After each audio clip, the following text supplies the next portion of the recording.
Ya, Assalamualaikum warahmatullahi wabarakatuh. Waalaikumsalam warahmatullahi wabarakatuh. Alhamdulillah wassalatu wassalamu ala anbiya imam mursalin Sayyidina Muhammadin wa ala alihi wa ashabi ajmain. Malam ini kita lanjutkan ya untuk terjemah Sahih Bukhari. A'udzubillahi minasyaitonirrajim. Bismillahirrahmanirrahim. Bab yang datang dia fi di dalam atau fi tentang zam-zam, air zam-zam. Dan kola berbicara Abdun. Akhbaro telah mengabarkan kepada kami Yunus dari Zuhri. Kola berbicara dia. Kola berbicara Anas ibnu Malik. Karena ternyata Abu Zar radhiyallahu anhu, semoga meridai Allah darinya, yuhadisu menceritakan dia annasunya Rasul Allah sallallahu alaihi wasallam. Kola berbicara dia, Purija dibuka atau ya dicopot gitu. Sakfi atap rumahku, dan anak aku di Mekah. Pak maka nazala turun Jibril ala kepada hiknya assalamu keselamatan. Pak maka Faroja membelah dia sodri dadaku terus gosala mencuci dia kepadanya dengan main air zam-zam. Terus datang dia dengan tipsnya tosti dengan tosti wadah min dari dahabi emas mumtali yang dipenuhi hikmah dan iman. Pak maka aborogo mencucurkan dia kepadanya fi di dalam sodri dadaku. Terus adbaqo menutup dia kepadanya. Terus akhoda mengambil dia kepada di tanganku. Pak maka aroja naik dia ila ke sama langit dunia. Qala berbicara Jibril li kepada khazini penjaga as-sama'i langit dunia. Iftah bukalah. Qala berbicara dia man siapa hada ini. Qala berbicara dia Jibril. Hadasa telah menceritakan kepada kami Muhammad dia ibnu Salam akhbaro telah mengabarkan kepada kami Al-Fazari dari Asim dari Sa'bi annasunya ibnu Abbas radhiyallahu anhu semoga meridai Allah dari dia berdua. Hadasa menceritakan dia kepadanya qala berbicara dia Saqaitu memberi minum aku Rasulullah kepada Rasul Allah sallallahu alaihi wasallam min dari zam-zam air zam-zam. Pak maka sariba minum dia dan huwa dia qaimun yang berdiri. Qala berbicara Asim. Pak maka ahlafa bersumpah Ikrimah tidak karena ternyata yauma idin hari itu ilah kecuali ala di atas bairin unta.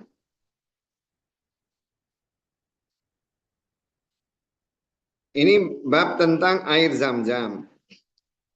Babnya tentang air zam-zam. Nah di hadis awal itu diceritakan bahwa suatu hari ketika Nabi di Mekah tiba-tiba atap rumahnya itu diangkat Purija itu kan diangkat gitu. Dibuka, diangkat. Kemudian datang malaikat Jibril. Begitu datang dia ke Nabi, kemudian dibelah dadanya, terus dicuci dadanya itu dengan air zam-zam,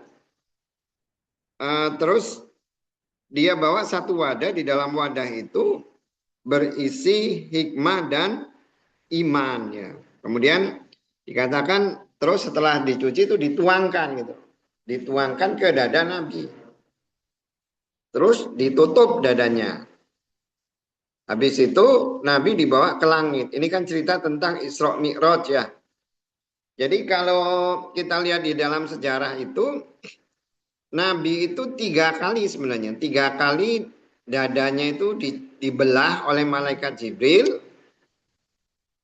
Kemudian sama, dibelah dadanya, dibersihkan, kemudian diisi dengan hikmah dan iman. Jadi 3 kali.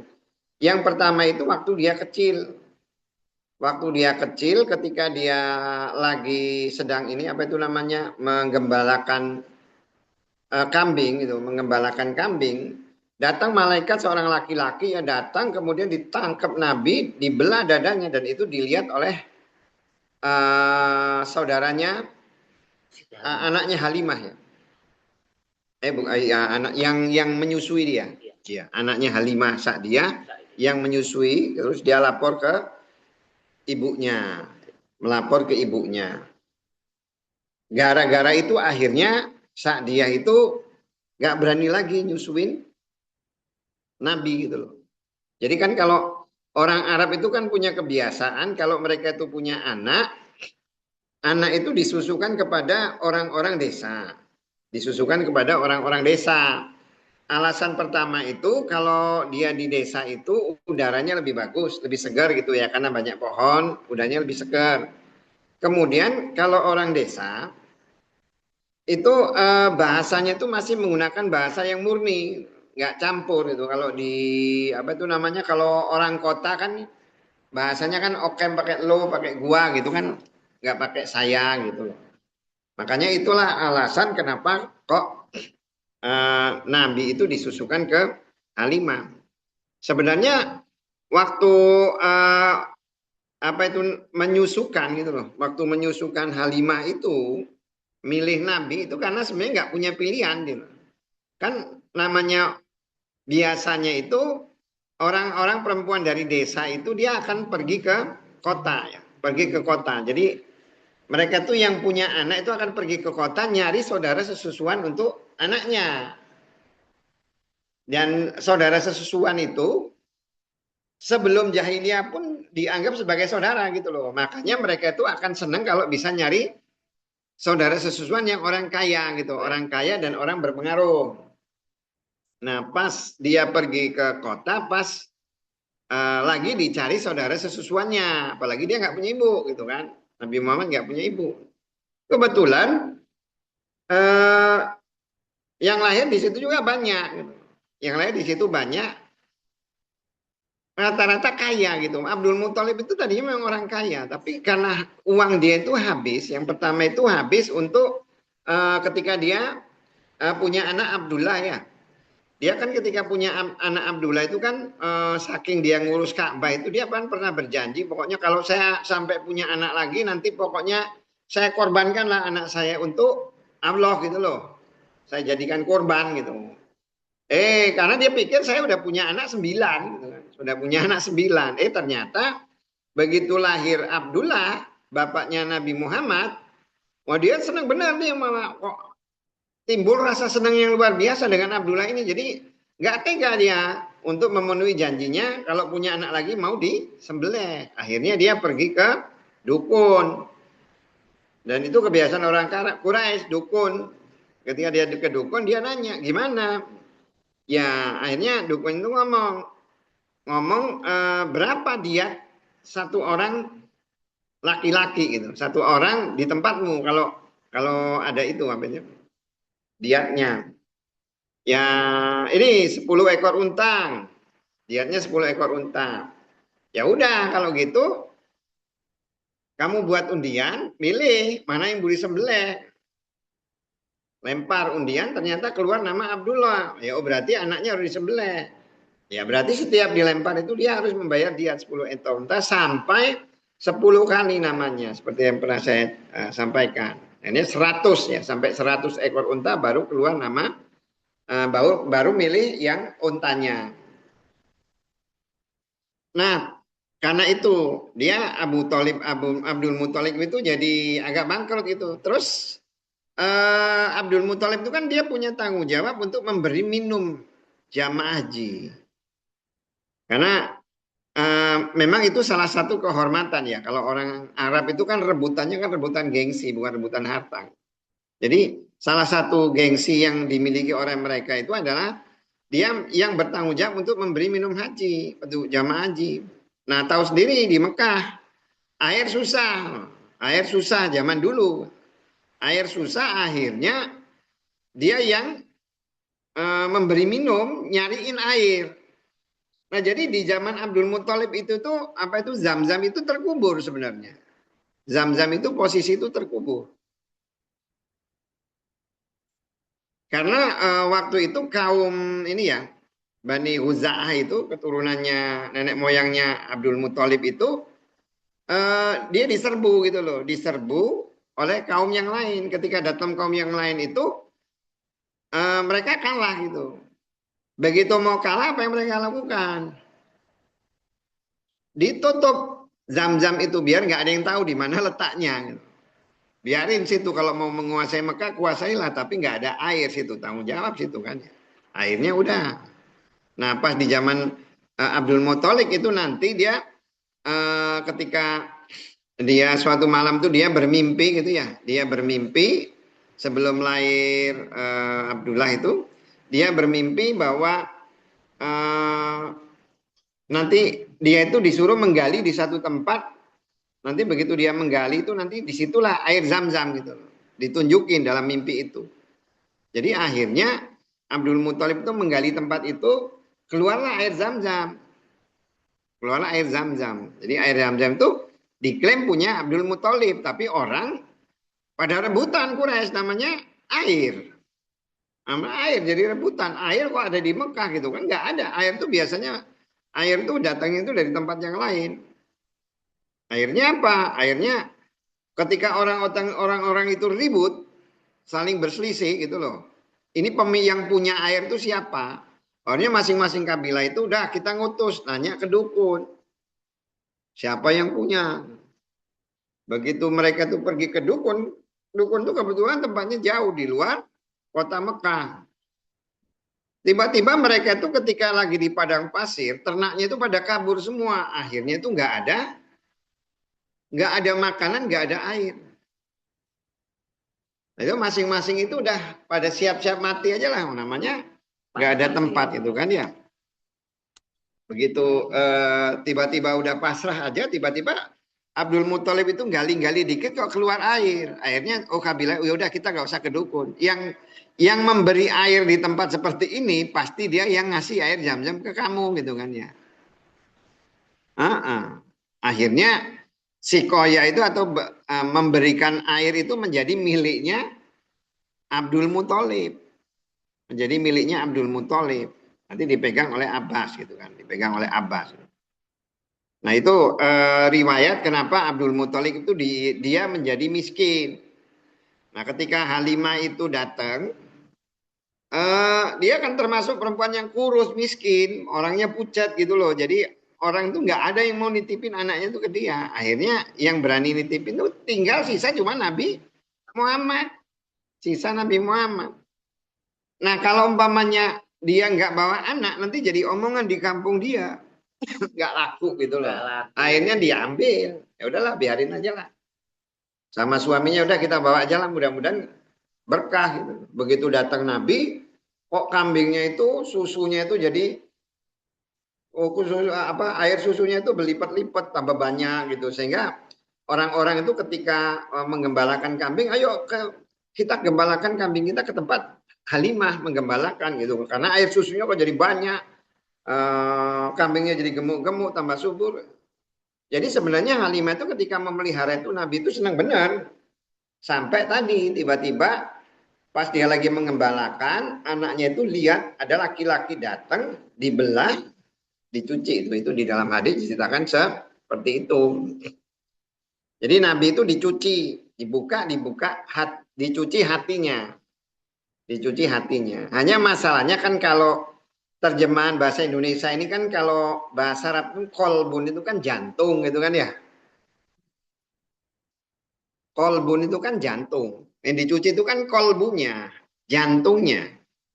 Kalau Indonesia kan kalau hati itu kan lain ya tempatnya kan. Lah hati itu kan di sebelah kanan di bawah ini, apa di bawah rusuk deh, pinggir kanan itu kan. Kalau di dada ini jantung. Hanya kalau bahasa Arab itu ngomongin kolbu ini ya jantung. Tapi ulama berbeda pendapat tentang jantung yang dimaksud di sini. Apakah jantung ini atau ada yang tersendiri gitu loh. Kan dikatakan kan di dalam innal fi jalasin mudghah gitu kan ya sesungguhnya di dalam jasad itu ada segumpal darah ya. Inna fi jalasin mudghah idas solahat solat jasadakullah. Kalau itu jantung kalau ada segumpal darah kalau segumpal darah itu beres yang lain beres. Kalau rusak ya rusak semuanya. Itulah alkohol jantung. Hanya kan kalau Indonesia kan terjemahannya kan kalau yang dimaksud di terjemahan untuk hadis ya, oh hati, hati, hatinya itu sebenarnya aslinya ya jantung. Tapi ya mungkin yang dimaksud jantung yang di sini itu ya memang hati. Gitu. Manusia nggak punya hati gitu, nggak punya jantung. Beda bahasa aja lah. Beda bahasa. Tapi ulama juga berbeda pendapat tentang jantung yang menurut agama itu apakah sama dengan jantung ini atau bukan. Tapi kalau kita lihat fungsi tubuh, memang fungsi tubuh yang paling vital itu jantung. Paling vital itu jantung. Manusia kalau nggak ada jantungnya separuh meninggoy gitu kan. Tapi kalau nggak ada hatinya separuh masih bisa hidup. Nah, masih hidup. Bedanya di situ. Makanya kenapa dia itu ya seperti kalau kita ngomongin jantung secara fisik ya itu seperti memang pusatnya kehidupan manusia itu di jantung. Tapi kalau yang mengatur hati, bagaimana perasaan, bagaimana ya itu juga jantung juga. Cuman apakah jantung yang di dalam sini atau beda dengan istilah agama yang dimana kita ulama itu berbeda pendapat. Tapi arti kolbun sendiri itu adalah jantung gitu. Kalau kita kan menerjemahkannya hati gitu ya. Nah, kenapa dicuci gitu ya? Ya, karena kalau di dalam hadis itu dikatakan bahwa di dalam hati itu ada bagiannya setan gitu loh. Ada bagiannya setan dan itu dihilangkan. Makanya Nabi itu nggak punya pikiran buruk kepada orang-orang itu dia tidak punya pikiran buruk. Pikirannya itu ya baik aja, nggak punya pikiran jahat, pikiran semuanya. Tapi sebenarnya kenapa dicuci beberapa kali gitu? Kalau mobil itu kan di-tune up gitulah bahasanya itu ya. Kalau mobil kan di-tune up. Karena hati itu tetap dengan berjalannya kehidupan itu akan terpengaruh dengan kondisi sekitarnya. Jadi kalau Ibnu Hazm itu mengatakan yang membuat hati itu menjadi rusak gitu ya. Karena dia sering mencampur sesuatu yang baik dengan yang buruk sehingga hati itu menjadi gelap tidak bisa membedakan. Itu kalau menurut Ibnu Hazm itu gitu. Kemudian yang merusak hati lagi itu adalah atamani katanya banyak angan-angan. Banyak angan-angan, pingin apa aja gitu. Itu kan banyak angan-angan, terlampau banyak angan-angan. Bukannya hidup itu ya apa yang diterima itulah yang disyukuri gitu. Tapi udah dikasih apa itu namanya? Dikasih motor, pingin mobil, dikasih mobil, pingin pesawat, dikasih pesawat, pingin apa gitu kan ya. Akhirnya manusia itu ya tadi kalau tujuannya ibadah ya saya dengan seperti ini bisa ibadah atau tidak? Itu harusnya kan seperti itu. Selama dia diberi sesuatu tujuannya kan mau ibadah gitu kan ya. Ibadah itu perlunya apa? Tapi kan kalau manusia kan kadang dia itu tidak merasa cukup karena tujuan hidupnya bukan untuk ibadah. Gitu. Masalahnya kan di situ. Ketika tujuan hidupnya itu bukan untuk ibadah, maka dia tidak akan pernah merasa cukup. Tapi kalau dia itu tujuan hidupnya itu untuk ibadah, maka segala sesuatu itu ya cukup aja lah. Karena kan namanya harta ya. Yang diperlukan manusia itu untuk ibadah itu kan sebenarnya makan ya. Sehari makan 3 kali gitu aja kan. Pakaian. Sehari makan 3 kali. Pakaian, minum. Itu kan ya. Sebenarnya. Makanya kan ada juga yang dikatakan bahwa hak Allah kepada anak Adam itu ya dia memberi makan dan minum sebenarnya udah cukup dengan diberikan hak itu ya. Anak Adam itu kalau udah diberikan itu ya Allah sebenarnya nggak punya kewajiban yang lain karena kita sudah diberikan sesuatu yang memang diperlukan untuk ibadah. 3 hal itu, makan, minum, sama pakaian, tempat ibadah, cuman itu aja. Makanya itu banyak angan-angan itu ya sesuatu yang bisa merusak hati, bisa merusak hati. Kemudian yang merusak hati itu kenyang katanya, kalau menurut Ibnu Hazm itu. Jadi kalau kenyang itu bisa merusak hati. Hidup itu kenyang gitu ya. Ya iya, kenapa? Ya makan itu kan kalau Nabi itu kan ya iya, ketika makan dia kenyang dia berhenti gitu. Makanya kan siapa Van Dem ya? Van Dem itu katanya saya itu hidup paling sehat itu semenjak saya mengikuti Muhammad katanya. Dia nggak ngomong Muhammad itu Nabi. Hidup saya itu sehat itu karena saya mengikuti Muhammad. Muhammad itu ngomong katanya bahwa makan saat lapar, berhenti saat kenyang. Jadi sebenarnya kalau umpamanya kita nih makan bakwan, udah merasa kenyang, ada berhenti. Kalau kita kan makan, enak nambah gitu, sampai nggak ada batasnya kan. Berhenti ketika kita nggak udah, nggak. Yang keempat itu tidur. Jadi tidur juga itu merusak hati. Karena tidur itu kan kalau di hadis juga kan dikatakan bahwa amanah itu kan dicabut ketika seseorang itu tidur. Hidup itu kan apa itu namanya untuk melaksanakan agama walaupun tidur itu salah satu kebutuhan manusia gitu ya untuk tidur ya. Tapi kan kalau orang tidur gimana kita punya pegawai gitu kan. Walaupun tidur itu nggak salah, kita punya pegawai kerjanya tidur. Kan nggak dipercaya akhirnya. Ya memang nggak apa-apa. Tapi kalau dia mau dijadikan sebagai apa itu namanya orang kepercayaan, kerjanya tidur aja kayak mana gitu kan. Tidur gitu kan ya. Kemudian yang terakhir yang bisa merusak hati itu kalau dia itu terikat dengan sesuatu selain Allah. Ya, hidup itu terikat kepada sesuatu selain Allah itu yang bisa merusak hati. Dan manusia secara umum di dalam kehidupan tuh akan berkutat di situ gitu loh. Ini yang lama-lama hatinya tuh lama-lama akan rusak sebenarnya. Makanya Nabi Muhammad itu dia waktu bayi, waktu kecil ya, waktu kecil dia dicuci gitu. Ketika dia jadi nabi itu juga sama. Dia hatinya juga dicuci lagi gitu. Hatinya dicuci lagi.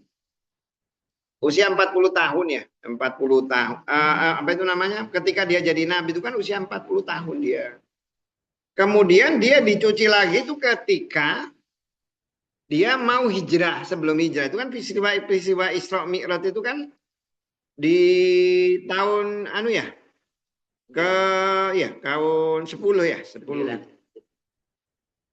Iya, antara 10 ya, 10 ya pokoknya tahun ke-10 ya, sebelum dia hijrah ke Madinah. Ya artinya tadi apa itu namanya? Hatinya itu benar-benar dibersihkan. Sehingga wajar kalau Nabi itu tidak tergiur dengan kehidupan dunia. Jadi kalau Nabi itu istilahnya itu kalau malaikat itu imannya itu sempurna. Tapi kalau Nabi itu diberikan nafsu tapi imannya itu bisa nambah terus. Imannya itu dia bisa nambah terus ya, dipenuhi iman gitu. Dadanya itu dipenuhi iman dan hikmah. Hikmah itu ya artinya diberikan ilmu gitu ya, diberikan ilmu. Makanya kalau kita lihat di hadis, kita lihat tuh kata-kata Nabi itu dengan kata-kata yang sedikit, dia kata-kata itu bisa menceritakan sesuatu yang panjang. Oleh Nabi itu hanya diceritakan pendek dan kita bisa mengambil kesimpulan gitu loh. Kadang kan kita kalau mau cerita tentang sesuatu, kita kan kadang cerita itu hal-hal yang tidak perlu kita ceritakan saking detailnya gitu loh. Tapi kalau Nabi ketika dia cerita di dalam hadis, dia cerita tentang yang penting itu apa. Sama lah ketika Allah cerita tentang Ashabul Kahfi kan nggak didetilin gitu kan ya. Allah nggak cerita namanya si ini kambing apa itu namanya jumlahnya berapa gitu. Nggak diceritakan oleh Allah. Makanya orang sampai bingung gitu loh. Kenapa kok orang ribut berapa jumlah Ashabul Kahfi? Apakah 6, apa 7, apa 8? Orang ribut di situ. Padahal kalau menurut Allah mau 7, mau 8, mau 9 apa pengaruhnya ke kamu gitu kan. Saya tujuan cerita itu supaya kamu itu mengambil hikmah. Hikmahnya itu nih orang nih rela meninggalkan dunianya karena mengikuti ajaran agama. Kalau kamu gimana gitu kan bahasanya. Intinya kan mau apa? Nah itu hikmah itu ya agama tadi gitu. Agama. Makanya dengan dia Nabi itu diberikan hikmah, dia menghadapi setiap orang itu dia ngerti gitu. Oh orang seperti ini menghadapinya itu seperti ini. Termasuk aturan-aturan agama juga kan penuh dengan hikmah. Hikmah itu artinya dia bisa dijalankan oleh semua orang sesuai dengan kemampuannya masing-masing. Ya, sesuai dengan kemampuannya masing-masing. Nah, di hadis ini diceritakan bahwa yang digunakan untuk mencuci itu adalah air zam-zam. Jadi air zam-zam itu air yang suci dan mensucikan gitu. Secara tidak langsung kan Bukhari ingin menunjukkan nih bahwa untuk membersihkan hati itu malaikat aja menggunakan air zam-zam. Makanya ketika kita minum air zam-zam ya kita berdoa supaya dengan minum air zam-zam itu Allah bisa membersihkan hati kita. Bisa membersihkan hati kita. Dan salah satu kebaikan Allah kepada kita itu adalah bahwa kita mungkin tidak bisa ya seperti Nabi. Kita itu tidak bisa seperti Nabi yang datang malaikat terus akan mencuci hati kita, itu tidak bisa. Tapi kita bisa membersihkan hati kita itu dengan cara apa? Dengan cara kita berbuat baik. Jadi katanya di dalam hadis itu dikatakan ketika seorang Bani Adam itu berbuat satu kesalahan, maka akan muncul satu bintik hitam di hatinya. Nah kalau itu bintik itu muncul terus menerus, maka udah nggak ada tempat lagi. Ketika nggak ada tempat lagi, akhirnya itu hati itu menjadi keras. Ketika hati itu keras, ya dia tidak bisa menerima kebenaran. Tapi kalau itu bisa dibersihkan dengan cara apa? Ya dibersihkan dengan cara kita berbuat baik. Makanya perbuatan baik itba'u saya tuh bil hasanati tamhuha katanya.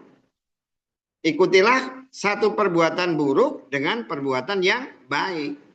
Jadi kita itu ketika kita tuh berbuat baik itu akan membersihkan keburukan kita. Makanya ada seorang seorang sahabat, dia sebelum sholat tuh dia datang ke Nabi. Saya mengaku Nabi, saya berbuat dosa. Apa? Saya mencium perempuan. Oleh Nabi dibiarin, terus sholat. Ya udah sholat dulu. Begitu dia selesai sholat, dia ngomong. Nabi ngomong, tahukah kamu bahwa setiap perbuatan baik itu menghapus setiap perbuatan yang jahat ya, perbuatan yang buruk ya, kecuali kalau dia berkaitan dengan had, berkaitan dengan hukum. Jadi kalau umpamanya kita membunuh orang, muncul titik hitam di hati kita tuh, cara membersihkannya itu bukan dengan cara tobat, tapi dengan cara kita dikisos gitu kan.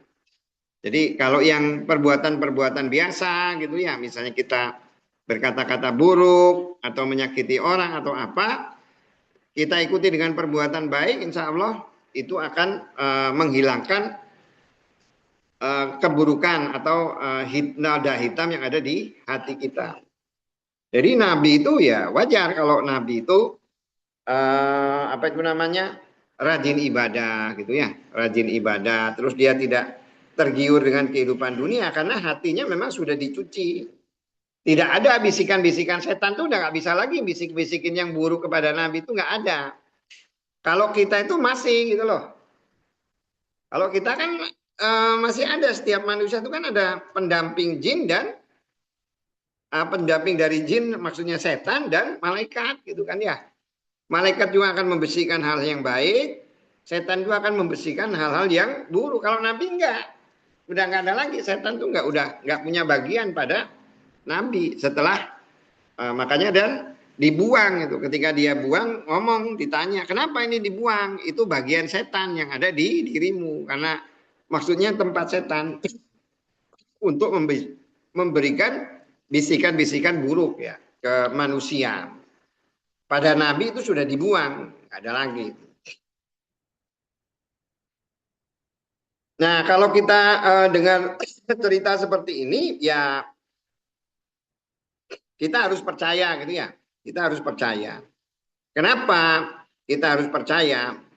Ya karena tadi bahwa ketika Nabi pulang Isra Mi'raj, kemudian dia ketemu orang Quraisy, dia ngumpulin orang Quraisy, kemudian dia ceritakan bahwa saya udah ini berjalan dari Mekah ke Baitul Maqdis di Palestina, kemudian naik ke langit ke 7 gitu ya. Dari nilai 1, dunia 1, 2, 7 sampai 7. Orang Quraisy itu tidak percaya. Semua orang itu nggak ada yang percaya. Yang percaya itu adalah Abu Bakar. Jadi orang nanya, kenapa Abu Bakar? Kok kamu bisa percaya? Kata Abu Bakar, yang lebih dari ini aja saya percaya. Pokoknya apapun yang dibilang oleh Nabi, saya percaya. Makanya Abu Bakar tuh dibilang as-siddiq. Gitu. Dia namanya tadinya Abu Bakar. Begitu dia mempernya siddiq. Itu orang yang benar dan membenarkan. Makanya disebut sebagai Abu Bakar siddiq. Kenapa dia? Ya dia udah yakin. Dia udah yakin. Tapi kan keyakinan yang seperti itu tuh kan bukan keyakinan yang tiba-tiba gitu ya.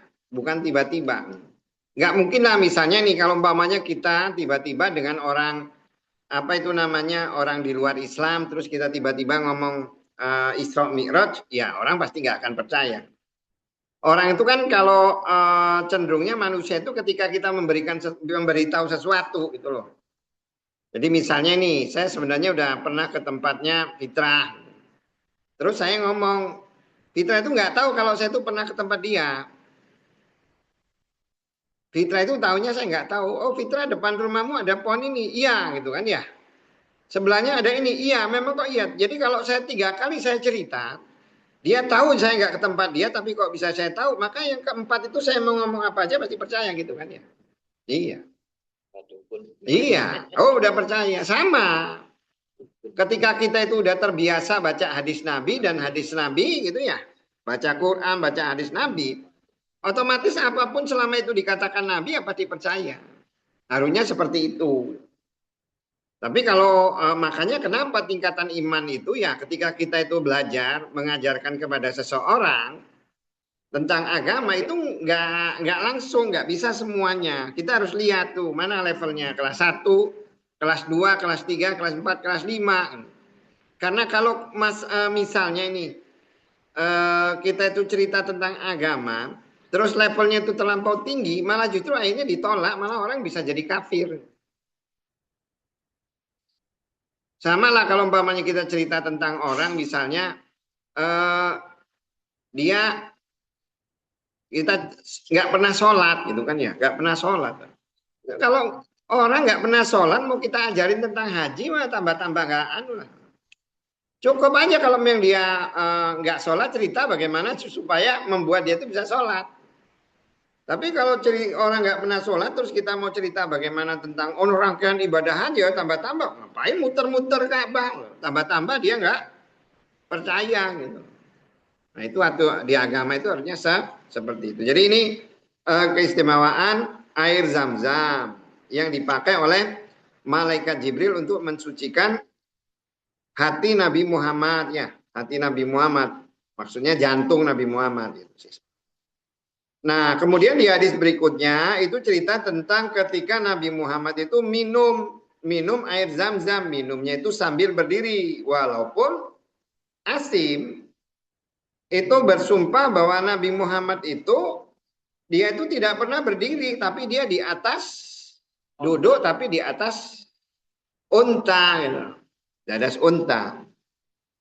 Nah, masalahnya kan kalau kita membaca hadis gitu ya, Ibnu Abbas ini kan riwayat Ibnu Abbas yang mengatakan. Ibnu Abbas mengatakan bahwa Nabi itu minum berdiri gitu kan ya. Asim enggak? Nah Nabi itu nggak pernah berdiri setahu saya gitu. Dia itu ketika datang ke apa itu namanya ke Ka'bah itu dia dalam kondisi naik unta gitu. Ya mungkin ceritanya itu dua-duanya mungkin benar itu. Hanya mungkin apakah yang dimaksud itu waktunya itu sama gitu kan. Kalau Ibnu Abbas kan pas haji wada kan ya.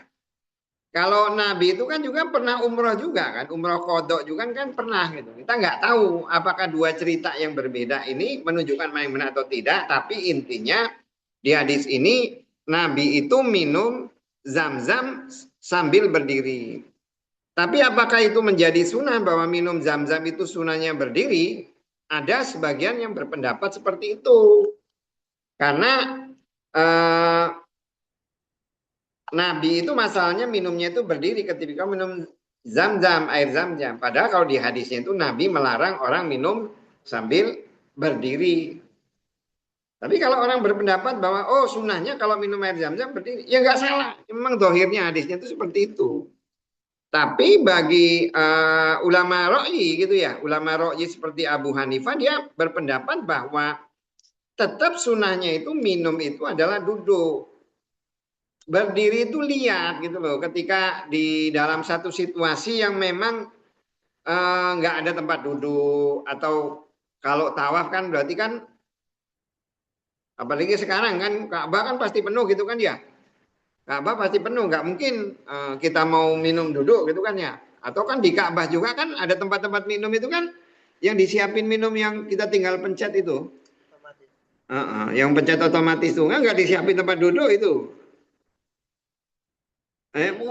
Minumnya gini, gimana mau duduk? Minumnya kan kita langsung kan, airnya mancur ke mulut kita setelah kita pencet. Tapi kan bukan di samping kursi atau di anu kan. Makanya lihat sikon gitu loh, lihat sikon. Kalau memang kita bisa minum dalam kondisi berdiri, dalam kondisi duduk, itu lebih mendekati kepada sunnah. Tapi kalau umpamanya kita itu tidak bisa berdiri, tidak bisa duduk, ya boleh minum sambil berdiri. Gitu. Jadi ini menunjukkan Nabi minum berdiri itu ya jais saja tuh boleh. Gitu. Apalagi kalau kita lihat yang diminum adalah air zam-zam. Harusnya kalau minum air zam-zam lebih utama untuk mengikuti sunnah kan gitu kan ya. Minum air zam-zam loh. Harusnya kan paling bagus kan minum air zam-zam sambil duduk. Sunahnya kan seperti itu. Tapi justru Nabi pas minum air zam-zam dia berdiri. Sehingga ya nggak salah juga kalau orang ngomong ini air zam-zam kok malah berdiri. Oh berarti sunahnya seperti itu. Nah, ya nggak salah juga. Babu bat tawafi tawaf korin yang orang yang haji kiron ya. Korin itu kan teman gitu yang barengan dengan umroh. Hadasa telah menceritakan kepada kami Abdullah ibnu Yusuf akhbar telah mengabarkan kepada kami Malik an dari Ibnu Syihab an dari Urwah an dari Aisyah radhiyallahu anha kharajna keluar kami ma'a beserta Rasul Allah sallallahu alaihi wasallam fi pada hajati haji wada Pak maka ahlalna berniat kami ya atau ahlalna itu ya mulai memakai baju ihram dan mengucapkan niat gitu kan ya. Ahlal itu kan berilal kami kepada umroh. Suma terus sekolah berbicara diaman barang siapa karena ternyata beserta huknya hadyu kurban Pak maka li agar yuhil berihlal atau berniat kepada al haji wa dan umroh. Summa terus lah tidak yahilu tahalul dia hatta sehingga yahilu tahalul dia min dari huma dia berdua. Pak maka kodim tu datang aku maka tak ke Mekah anak aku haidun yang haid. Pak maka lama ketika kodoina menunaikan kami hajina kami arsala mengutus dia ni kepadku ma'a beserta Abdurrahman ila ke tanim. Pak maka iktamartu umroh aku. Maka qala berbicara sallallahu alaihi wasallam hadihi ini makana tempat umroti umroh ki engkau. Maka tofa tawablah engkau alladhi yang ahallu berniat engkau bi kepada umroti umroh. Suma terus halu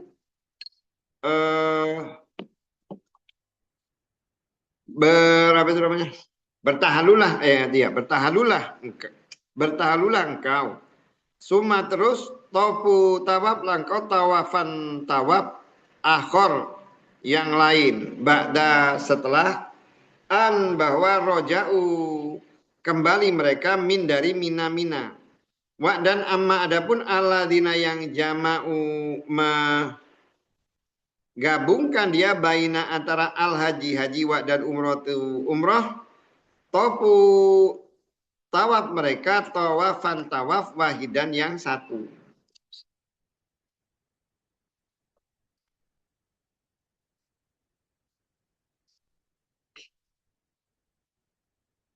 Bab haji kiron ya, haji kiron. Jadi kan kalau haji itu kemarin sudah jelaskan ada haji tamattu ya. Tamattu itu berarti dia umroh dulu, baru haji. Kemudian aja haji ifrad. Ifrad itu dia haji aja. Kemudian kalau kiron itu dia haji terus umroh ya. Haji terus umroh. Nah di hadis ini Aisyah itu pergi haji bersama Nabi ya. Nabi ketika Nabi itu melaksanakan haji itu terakhir ya. Nabi itu melaksanakan haji itu sekali seumur hidup. Itu juga di akhir kehidupannya dan dia mengajak seluruh istrinya ya, seluruh istrinya. Istri Nabi itu ada 9 tapi 2 itu sudah meninggal. Jadi yang diajak pada itu 7 ya, 7 istri beliau itu diajak. Nah, di awal nih Aisyah itu niatnya itu mau umroh. Umroh dulu artinya dia mau haji tamattu kan ya. Karena kan dia ahlalna bil umroh gitu kan ya.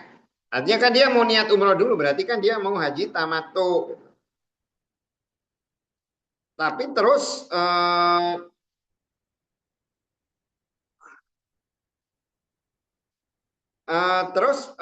apa itu kalau orang yang dia punya apa itu dia yang ngurusin kurban ya dia membawa binatang, ngurusin binatang kurban seperti Nabi, maka mereka itu niat dia nggak haji tamattu tapi hajinya itu haji kiron, gabung antara haji dan umroh. Kalau yang hajinya haji kiron berarti kan dia itu tidak bertahalul kecuali dia udah selesai dua-duanya. Hajinya selesai, umrohnya selesai, baru dia tahalul. Nah, ketika dia datang ke Mekah, tiba-tiba Aisyah itu haid. Aisyah itu haid, sehingga dia tidak bisa umroh. Karena dia haid. Kan kalau haji, kalau umroh itu kan berarti kan dia harus tawaf dulu kan ya.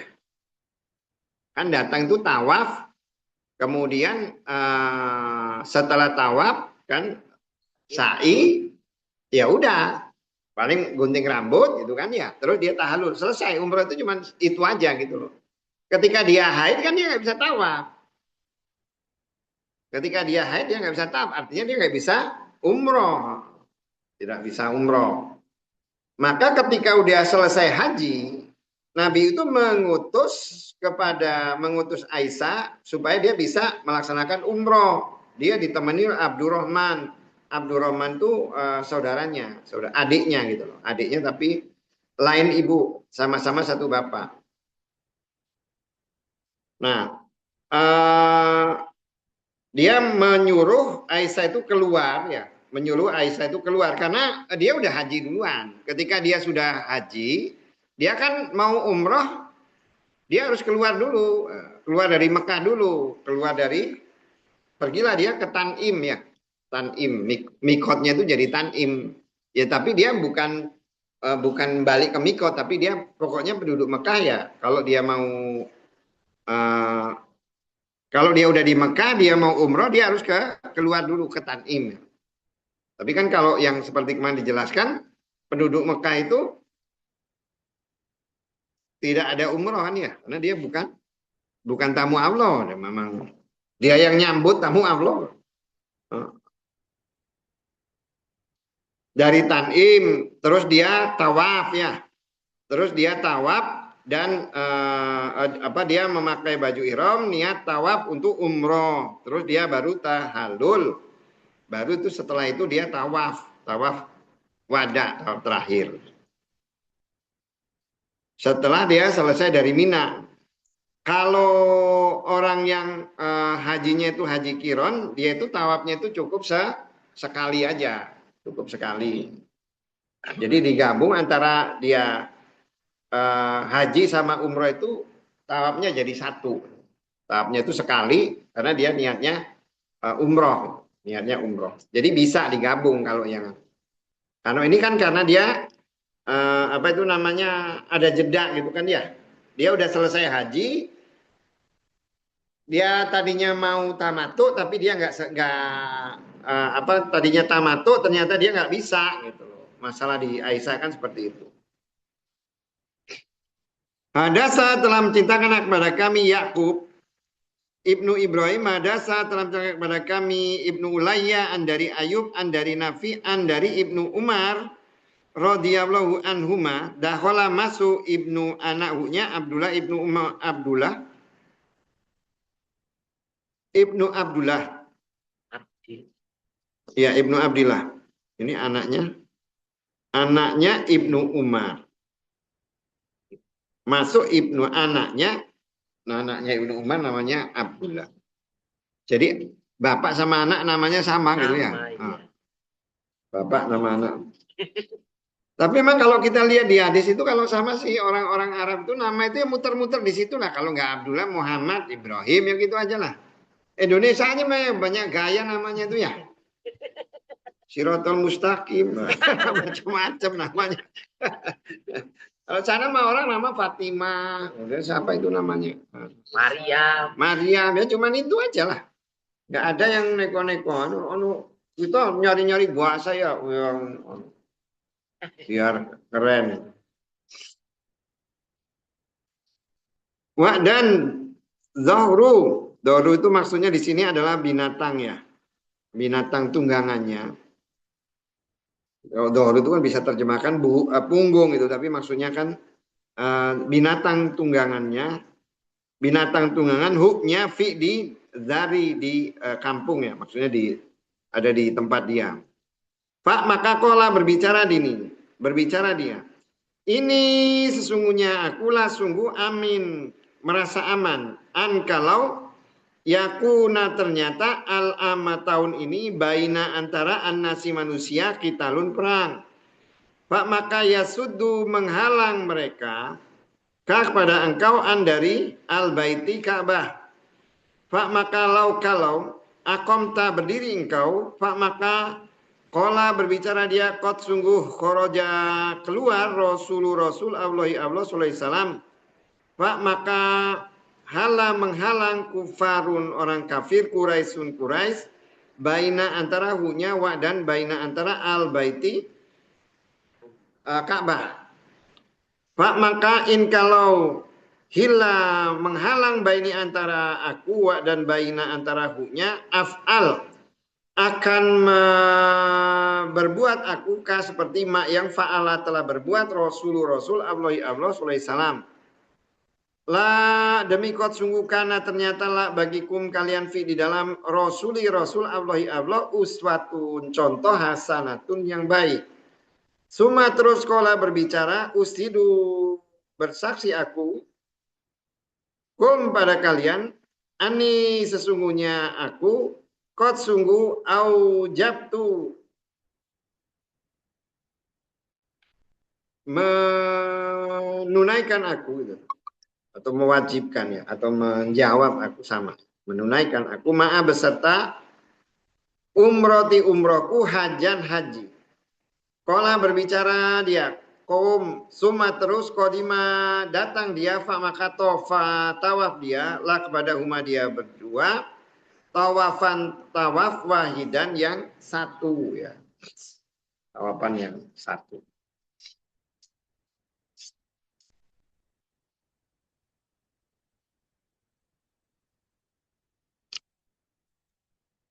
Jadi kalau ini kan cerita tentang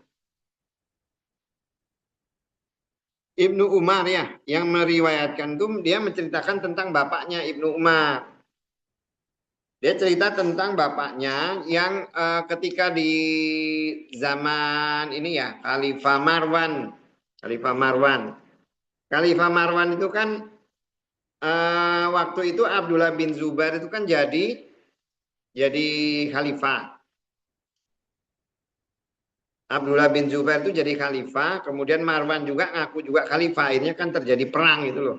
Terjadi perang antara keduanya. Di situ apa itu namanya? Akhirnya Ibnu Zubair itu bisa dikalahkan. Bisa dikalahkan yang sampai Ka'bah itu hancur. Tapi kan bekas-bekas permusuhannya masih ada. Dan kebanyakan orang itu kan sahabat-sahabat itu kan banyak yang mendukung Ibnu Zubair. Karena kalau Ibnu Zubair itu kan sahabat.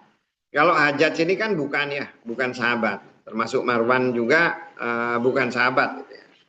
Marwan itu kan anak-anak masih saudaranya Muawiyah tapi dari jauh. Makanya masih banyak sahabat itu yang mendukung Abdullah bin Zubair.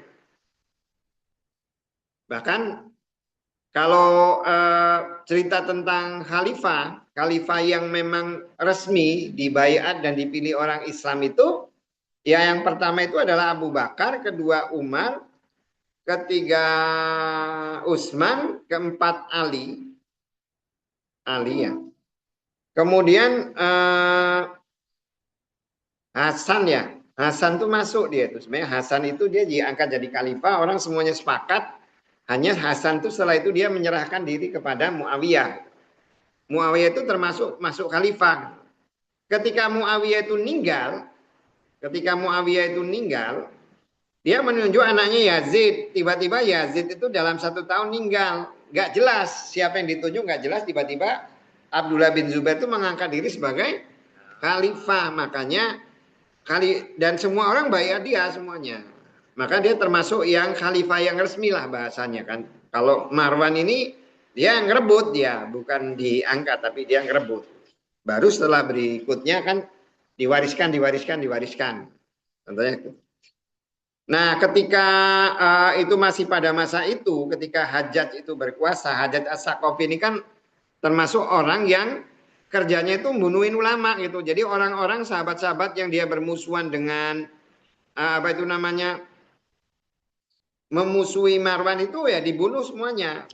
Termasuk Ibnu Zubair. Ibnu Zubair itu kan kalau kita lihat ya di dalam hadis, kemudian di yang lain-lain kan ulama yang dianggap orang paling tahu agama itu kan Abdullah bin Umar.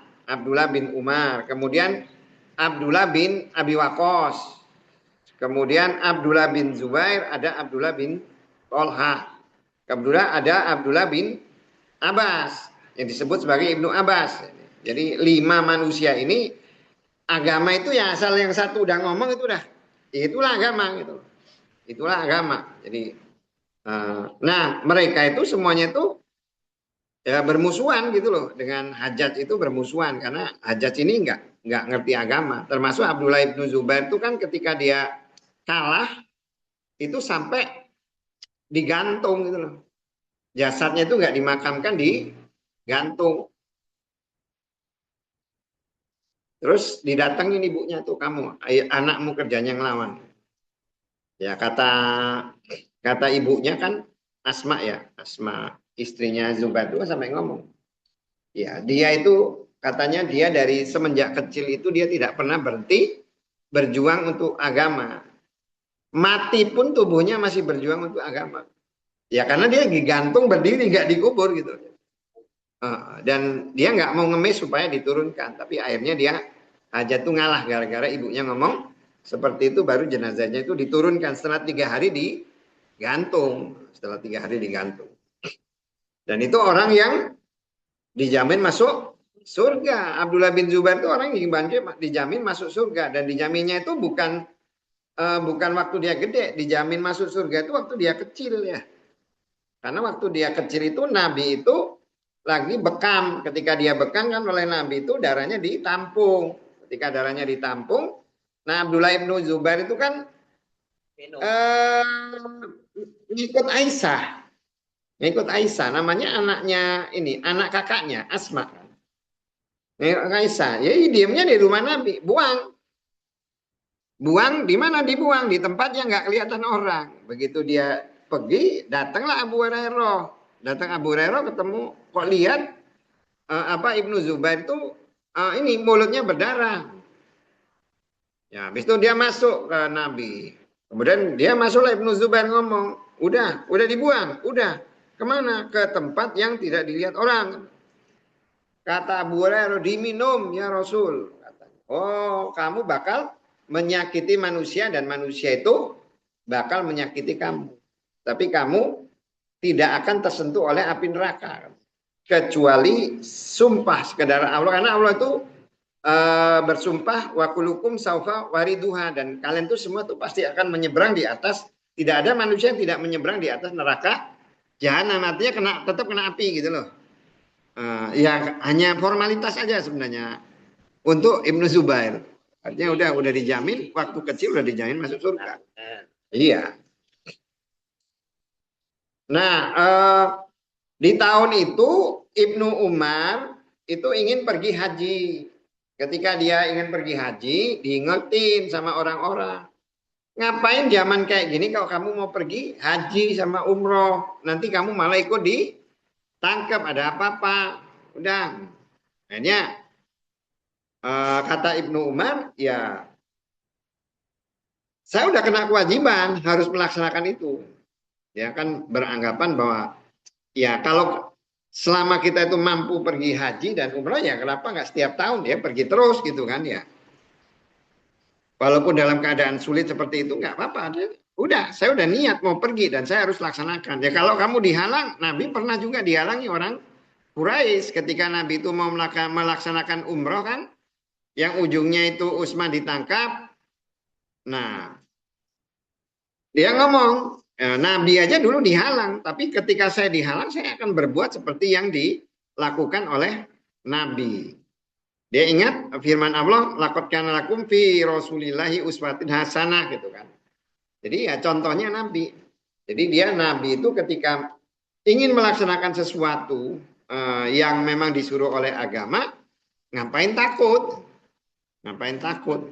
Kan kita memang mau melaksanakan agama. Kan kebanyakan kan manusia kan seperti itu gitu ya. Sebenarnya kalau di dalam kehidupan tuh kita harusnya ya malu lah ya. Orang nggak melaksanakan agama aja berani. Ya orang nggak melaksanakan agama berani. Kan kayak begal, maling, rampok itu kan berani kan ya. Bukan untuk melaksanakan agama loh, berani gitu. Kita kadang untuk melaksanakan agamanya tidak berani. Nah, misalnya apa itu lagi acara tiba-tiba mau sholat pamit, oh berat gitu ya, kayak gitu. Nah, namanya iman-iman kucing kan gitu kan, menunjukkan kelemahan kita kan di situ. Terus ada sesuatu yang nggak benar, nggak berani kita ngomong gitu kan, nggak berani. Oh ini hidup nggak pakai aturan Allah salah. Harusnya namanya orang Islam, apalagi sesama orang Islam kan harusnya tawasau bil haq, tawasau bis sabr. Tawasau bil haq, ya berani harusnya. Kenapa kita itu ya tidak berani? Itu ya seperti yang disampaikan oleh Nabi. Jadi akan tiba suatu masa di mana jumlah umat orang Islam itu banyak, tapi mereka itu seperti busa di lautan. Kenapa? Mereka itu kan ya karena mereka kena penyakit namanya juben gitu. Juben itu kan pengecut. Kenapa kok mereka itu bisa pengecut ya? Ya karena mereka itu punya dua penyakit, yaitu mereka tuh cinta dunia dan takut mati. Gitu. Kita itu kan ketika tidak berani melakukan atau menyatakan sesuatu yang benar kan ujungnya kan pasti karena dua itu kan ya. Kalau seorang pejabat misalnya ngelihat atasannya berbuat salah, dia negor, dipecat nanti malah kan ya. Atau kita lagi bisnis gitu kan, tiba-tiba orang berbuat salah terus kita mau negor, takutnya malah bisnis kita dihancurkan gitu kan ya. Nah, itu dua penyakit itu, sadar nggak sadar kita ini rata-rata udah kena penyakit tadi, sifat pengecut ya, sifat pengecut karena kita itu terlampau cinta dunia dan takut mati. Kalau Abdullah bin Umar enggak. Abdullah bin Umar tuh yakin, pokoknya kalau saya melakukan perintah Allah ya ngapain saya harus takut. Nabi aja ketika dia melaksanakan perintah Allah dia tidak takut. Nah di ujungnya berarti kan dia niatnya itu untuk haji dan umroh. Ketika seseorang itu melaksanakan haji dan umroh, berarti dia tawafnya itu cukup tawaf satu kali ya. Tawafnya itu cukup satu kali. Nah ini salah satu alasan juga yang menyatakan kepada ulama itu berkata bahwa tawaf kudum itu tidak wajib. Tawaf kudum itu tidak wajib. Yang wajib itu hanya tawaf ifadah gitu kan ya. Yang wajib itu tawaf ifadah aja. Termasuk tawaf wada itu juga tidak wajib. Makanya di sini di ujung disampaikan dia hanya tawaf itu satu kali, yaitu tawaf ifadah itu aja. Hadasana ini Hadasana Kutaibah, hadasana Lais, andari Nafi, Anasunya Ibnu Umar radhiyallahu anhuma, semoga meridha Allah dari dia berdua. Aroda bermaksud dia al-hajjah haji, amma pada tahun nazala turun al-hajjaj. Hajat bi kepada Ibnu Zubair. Jadi ya pas masa perang panah hajat nurunin Ibnu Zubair. Ya. Maka kila dikatakanlah kepada hunya innasunya annasa manusia innun ternyata baina antara mereka kitalun perang. Dan inasunya kami nakhofu takut kami kalau yasuddu menghalang mereka kepada engkau. Maka kola berbicara dia. La demikot sungguh karena ternyata lah bagikum kalian fi di dalam rasul Allah iswatun contoh hasanatun yang baik. Idan kalau begitu asna'u akan berbuat aku seperti mak yang sona'a telah berbuat rasul Allah sallallahu alaihi wasallam. Ini sesungguhnya aku ashidu bersaksi menyaksi aku kepada kalian ani sungguhnya aku qad sungguh aujabtu mewajibkan aku umrata kepada umrah atau melaksanakan aku bisa. Summa terus kharaja keluar dia hatta sehingga idza apabila kana ternyata dia di zahiri dekat ya Baida wilayah Baida.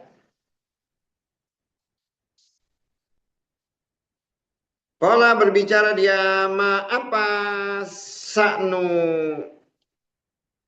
saknu perilaku atau kondisi bisa al haji wa dan umrati umroh illa kecuali wahidun satu usidu maksudnya itu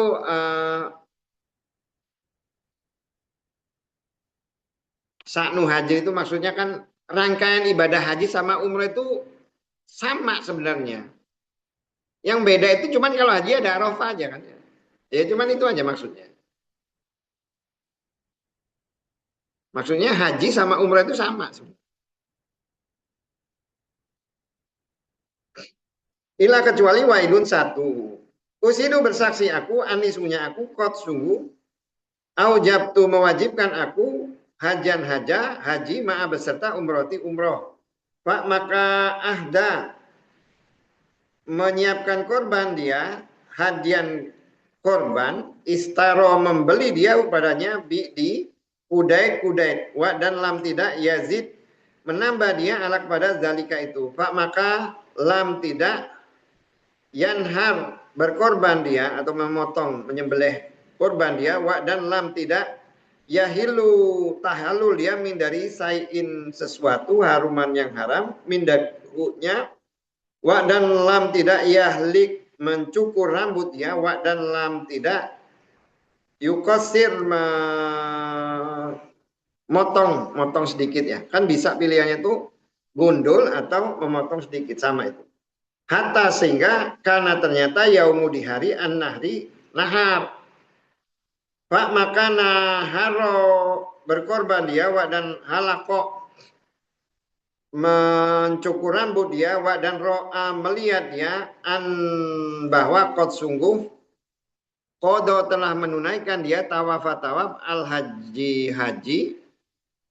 wa dan umroti umroh bi dengan tawaf hiknya al awali yang pertama wa dan kola berbicara Ibnu Umar radhiyallahu anhuma semoga meridai Allah dari beliau seperti zalika itu fa'ala mengerjakan Rasul Allah sallallahu alaihi wasallam seperti itu. Jadi kalau di hadis di bawah ini itu dijelaskan apa itu namanya bahwa Ibnu Umar itu melaksanakan haji dan umrah itu pada saat Ibnu Zubair itu masih perang. Karena kan sebenarnya ketika Ibnu Zubair itu menyatakan diri sebagai khalifah, kemudian Marwan juga menyatakan diri sebagai khalifah, orang-orang itu lama-lama ini ya, karena mereka pintar taktik, akhirnya semuanya itu pada gabung menarik diri ke Marwan, termasuk semuanya. Akhirnya tinggal tersisa Ibnu Zubair aja di Mekah. Mekah sama Madinah. Yang lain itu udah gabung dengan Marwan. Nah, cuman Marwan ini nggak nyari orang itu susah. Nggak ada satupun orang itu yang berani nyerang Mekah. Karena masalahnya kan hadis gitu kan ya. Bahwa hadis itu yang menyatakan bahwa yang akan menyerang kota Madinah dan kota Mekah itu orang yang zolim gitu kan. Tidak menyerang kota Mekah dan Madinah kecuali orang yang zolim. Jadi nggak ada itu yang berani menyerang Mekah. Makanya Ibnu Zubair itu tetap dia berkuasa di Mekah. Akhirnya sampai muncul Ajat As-Saqafi ini. Dia berani nyerang Mekah. Berani nyerang Mekah sampai dia ngelemparin sampai Ka'bah itu apa itu namanya remuk. Tapi awal-awal pada takut juga tentaranya. Tapi Hajat ini ngomong kan sama aja itu sama-sama. Apa bedanya ini sama Ka'bah sama aja kok. Mekah sama yang lain itu tempatnya sama. Nah suatu hari ketika mereka itu habis lempar batu ke Ka'bah, tiba-tiba mereka itu datang hujan. Sambar petir yang lemparin, apa itu namanya kalau ketapel yang besar yang batu itu ya? Pelontar. Ya pelontar itu. Yang lempar itu kesambar petir. Gue takut semua, nggak ada yang berani. Besoknya hujan juga. Anak buahnya Zubair, Ibnu Zubair kesambar petir juga. Nah kata aja sama aja kok. Kok Qadarullah itu sama-sama kena petir gitu loh.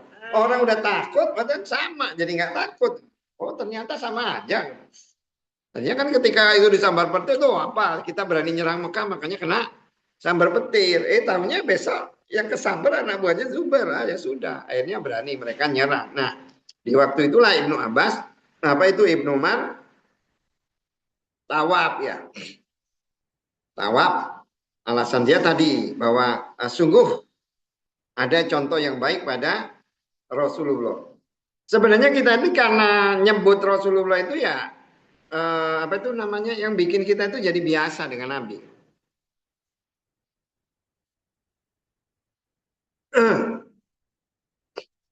Kita kan kalau ngomong Rasulullah biasa ya. Tapi coba kalau umpamanya utusan Allah. Wih, ngeri lah ya. Ganti Indonesia. Ini sebenarnya kalau kita itu anu ya. Wah itu orang ajudannya gubernur. Takut orang kan ya. Orang biasa kalau ngomong ajudan gubernur orang jadi takut. Oh, ini berarti orang yang sangat dekat kepada ini wakilnya gubernur, apapun anunya wakilnya gubernur nyampaikan gitu kan ya. Tapi karena di bahasa Arab jadi kesannya itu biasa gitu. Makanya ketika Nabi itu mengirim surat ke berbagai apa itu namanya ketika dia menguasai Madinah terus dia ngomong dari Muhammad Rasul Allah gitu. Maksudnya saya ini utusannya Allah. Orang itu pada takut gitu loh. Begitu dia ngomong bahasa ini utusan Allah. Makanya harusnya kita itu jangan ngomong itu utusan Rasulullah harusnya. Supaya kita itu ada rasa takut ya. Rasa takut bahwa Nabi itu adalah utusan Allah.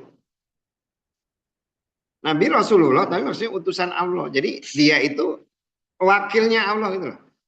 Menyampaikan maunya Allah. Sehingga Nabi itu nggak ngomong kecuali yang disuruh oleh Allah.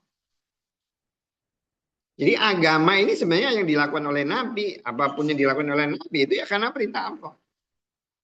Itu jadi makanya gitu kalau kita ingin tahu bahwa Nabi itu memang utusan Allah. Ngeri sebenarnya kalau umpamanya kita itu tahu bahwa Nabi itu utusan Allah.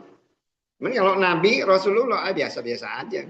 Tapi kalau Nabi utusan Allah, nah ternyata luar biasa. Kedudukan Nabi Muhammad itu luar biasa. Tapi kalau kita hanya tahu bahwa Nabi itu utusan Rasulullah, biasa aja. Tapi ini utusan Allah. Namanya utusan Allah itu kan berarti kepercayaan Allah. Malaikat Jibril juga disebut sebagai utusan Allah juga untuk Nabi gitu loh. Jadi itu yang makhluk yang paling dekat ke Nabi itu ya makhluk yang paling dekat ke Allah itu kalau di antara semua malaikat itu ya Jibril. Mau menyampaikan wahyu, mau apapun, mau ngasih kabar ke langit, mau kasih kabar ke Jibril. Kan Allah itu kan ketika dia menyukai si A kan ngomong ke Jibril, Jibril, saya senang sama si A. Umumkan di langit. Nah, suruh mereka semuanya mencintai si A karena saya senang si A, gitu kan? Allah ngomong ke malaikat Jibril, Jibril yang ngomong ke malaikat yang lain. Jadi Allah itu nggak pernah ngomong kepada malaikat yang lain, tapi langsung lewat malaikat Jibril. Nah, Nabi ini wakil untuk menyampaikan ucapan Allah ke manusia. Kalau Jibril itu ke sesama malaikat sama ke Nabi, kalau kalau Nabi Muhammad itu ya utusan Allah menyampaikan maunya Allah kepada umat manusia. Itu kedudukan Nabi Muhammad itu seperti itu. Babu bab tawafi tawaf ala di atas wudu'i wudu. Hadasa telah menceritakan kepada kami.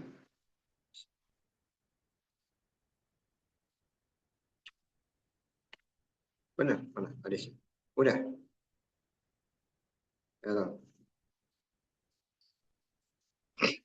Hadasa telah menceritakan kami Ahmad ibnu Isa. Hadasa telah menceritakan kepada kami Ibnu Wahab. Qala berbicara akhbar telah mengabarkan ni kepadaku Amr ibnu Haris dari Muhammad ibnu Abdurrahman ibnu Naufal al-Quraisi anna sungguhnya Sa'ala bertanya dia Urwata kepada Urwah ibnu Zubair maka qala berbicara dia qad sungguh haja telah haji Nabi sallallahu alaihi wasallam maka akhbarat mengabarkan dia nih kepadaku Aisyah radhiyallahu anha semoga meridai Allah darinya sesungguhnya awala yang pertama sayun sesuatu bada'a memulai dia dengan hiknya hina ketika qadima datang sesungguhnya tawaddo berwudu dia summa terus tawaf dia di al-baiti rumah summa terus lam tidak takun ternyata umroh Nabi datang wudhu gitu ya, terus tawaf dan dia nggak umroh. Suma terus haji dia, berhaji Abu Bakar radhiyallahu anhu semoga meridai Allah darinya. Maka karena ternyata awala yang pertama sayin sesuatu bada'a memulai dia dengan hiknya tawaf di al baiti Ka'bah.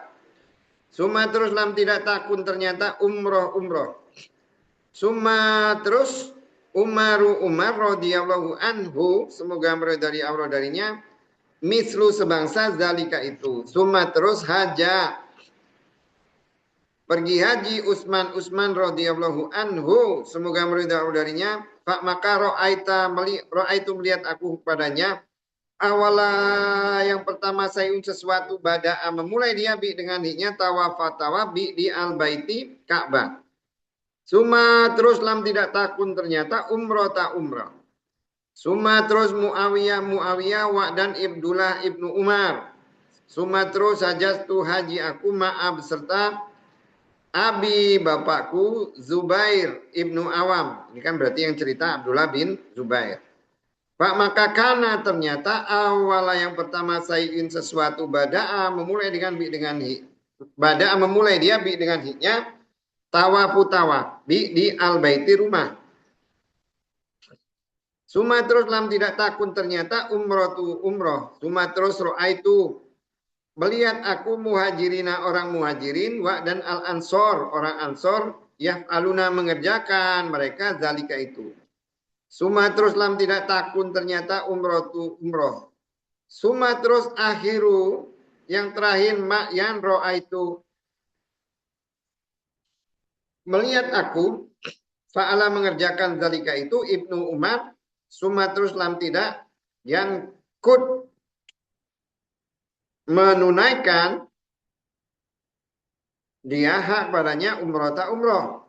Wa dan hada ini Ibnu Umar indah di sisi mereka.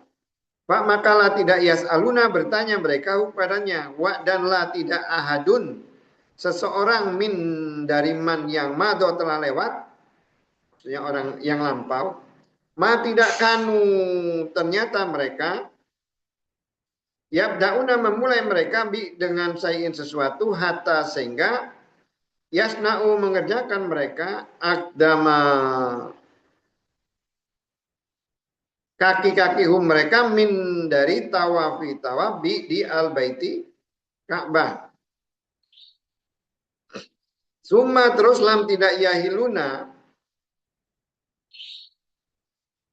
tahalur mereka wa dan kot sungguh ro'aitu melihat aku ummi bapakku wa dan kolati bibiku hina ketika bibiku itu berarti siapa? Ini ngomong Ibnu Zubair. Umi ibuku. Iya, siapa? Ibunya Ibnu Zubair itu siapa? Istrinya Zubair bin Awam itu adalah Asma binti Abu Bakar. Berarti bibinya itu Aisyah. Jadi ro'a itu aku melihat Asma ibuku. Wa dan kholati saudara bibiku. Bibiku itu Aisyah. Hina ketika takdamani datang dia berdua. La tidak tabtadiyani memulai mereka dengan sayin sesuatu awal yang pertama nin dari al baiti Ka'bah tatufani tawaf dia berdua.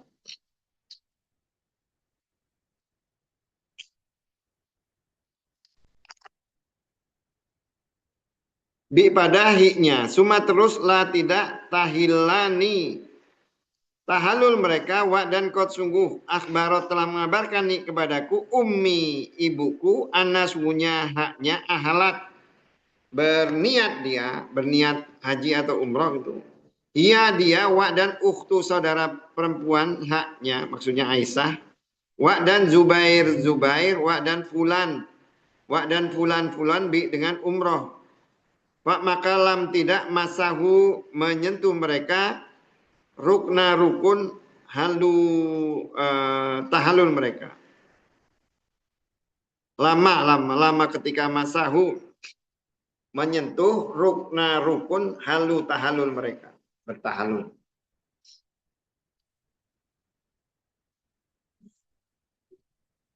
Babnya ini bab tawaf di atas wudu.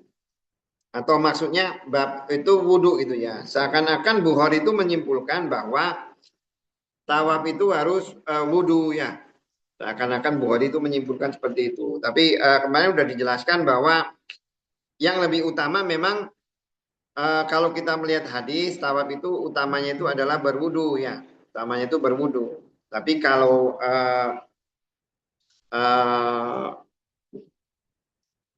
kita lihat beberapa hadis kemarin bahwa tawaf itu tidak harus wudu.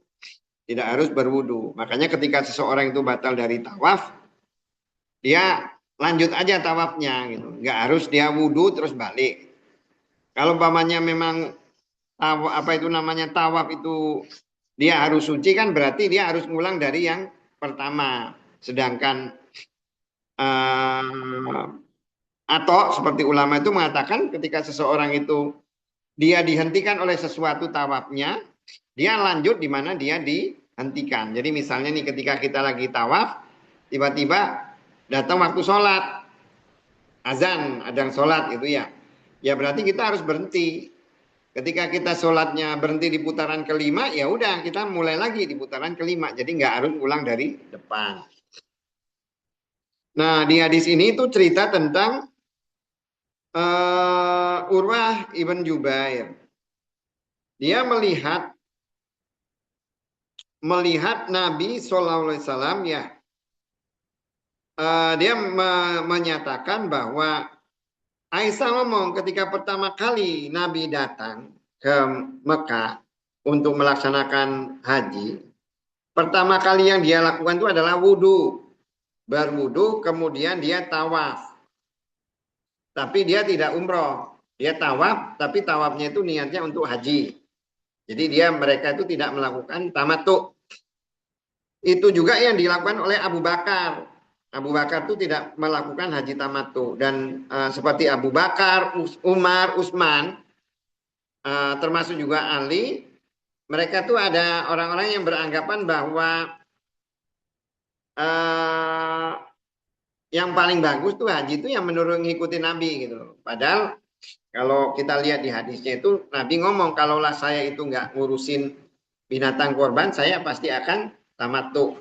Makanya kalau dilihat mana yang makanya kita nggak bisa mengatakan nih bahwa yang paling utama sih haji ifrad, haji kiron, haji tamattu. Dilihat kondisinya, lihat kondisinya.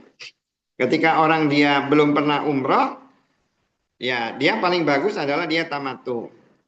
Kemudian kalau orang memang dari dekat-dekat situ, maksudnya daerah Arab Saudi ya paling bagus tuh ya sebenarnya ketika haji ya hanya haji saja, jangan tamattu. Nanti dia umrohnya itu di bulan-bulan yang lain. Kemudian mereka juga cerita bahwa yang pertama kali dilakukan, pertama kali datang itu adalah tawaf. Ini juga yang menjadi dasar dari Imam Malik bahwa tawaf kudum itu merupakan salah satu wajib haji. Tapi kalau kita lihat hadis yang diriwayatkan oleh Nabi Sofia sama Aisyah yang mereka itu ketika datang itu dia dalam kondisi haid dan mereka tidak melakukan tawaf kudum. Ulama berpendapat bahwa tawaf kudum itu nggak wajib. Yang wajib itu dia tidak masuk wajib ya, tidak masuk wajib haji. Jadi masuknya sunnah kalau mau dilakukan silahkan.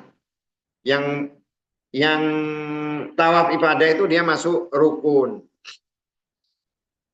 Kemudian dia juga cerita tentang Abdullah bin Umar, kemudian dia haji juga dengan Zubair ibn Awam ya. Semuanya itu melakukan seperti yang dilakukan oleh Nabi, yaitu begitu datang mereka itu melakukan tawaf dan mereka itu tidak umroh. Demikian juga orang muhajirin dan orang ansor, termasuk juga Ibnu Umar. Nah, masalahnya adalah Urwah bin Zubair itu melihat tuh banyak sekarang orang itu tidak melakukan seperti yang dilakukan oleh Nabi, yaitu mereka datang tidak tawaf kudum gitu ya. Mereka itu datang tidak tawaf kudum. Kalau orang sekarang itu mereka datang tidak tawaf kudum. Padahal mereka melakukan itu ada Ibnu Umar. Kenapa kok nggak nanya kepada Ibnu Umar gitu? Ibnu Umar. Padahal Ibnu Umar itu ketika dia pertama kali datang dia tawaf. Dia tawaf. Orang nggak nanya. Mana yang benar nggak nanya. Seakan-akan kalau menurut hadis ini apa yang dilakukan orang itu salah. Tapi ketika sesuatu itu dilakukan banyak orang terus orang itu diam ya berarti itu sesuatu yang benar lah. Nggak mungkin kalau ada penyimpangan terus didiamkan. Jadi dari hadis ini itu bisa ada dua kesimpulan bahwa yang berpendapat bahwa tawaf kudum itu wajib seperti Imam Malik, ya dia benar gitu. Karena itu dilakukan oleh Nabi dan Khulafaur Rasyidin. Tapi di akhir-akhir ketika itu tidak dilakukan terus nggak ada yang mengoreksi, berarti kan itu sesuatu yang benar. Ibnu Umar juga ada, tapi kok dia nggak ngomongin loh bahwa apa yang mereka lakukan itu sesuatu yang salah. Berarti kan apa? Bahwa yang tidak tawaf kudum itu ya nggak masalah, nggak masalah. Kemudian di hadis ini juga dia melihat bibi dia. Gitu. Ibnu Umar tuh ngomong dia lihat bibi dia, yaitu Asma dan Aisyah. Ketika pertama kali juga mereka itu datang itu juga sama, mereka juga tawaf. Baru setelah itu mereka itu tawaf, mereka baru tahalul ya, baru tahalul. Tapi kan kalau kita lihat sebenarnya di hadis ini tahallul kan nggak boleh setelah ini kan ya. Dia harus setelah tawaf itu kan harus sa'i dulu. Sa'i terus dia mencukur rambut atau motong rambut sedikit baru dia bisa tahallul ya. Jadi mungkin ini hadis ini hanya ngambil kesimpulan tanpa menjelaskan gitu. Bukan berarti dari hadis ini disimpulkan bahwa orang setelah tawaf dia bisa tahallul. Nggak boleh dia. Orang itu setelah tawaf itu dia harus sa'i. Setelah sa'i dia cukur rambut baru dia tahallul.